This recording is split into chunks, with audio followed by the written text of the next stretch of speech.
Alright, so as you can see, I've cleaned out all the rust from the carbs.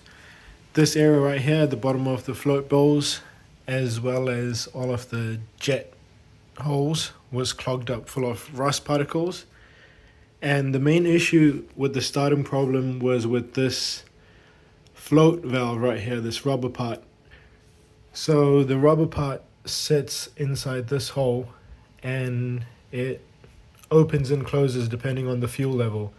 Since there was rust on the tip, it was keeping it open and allowing fuel to flow into the cylinders overnight, and that's what was giving me my starting problems. The engine was getting flooded.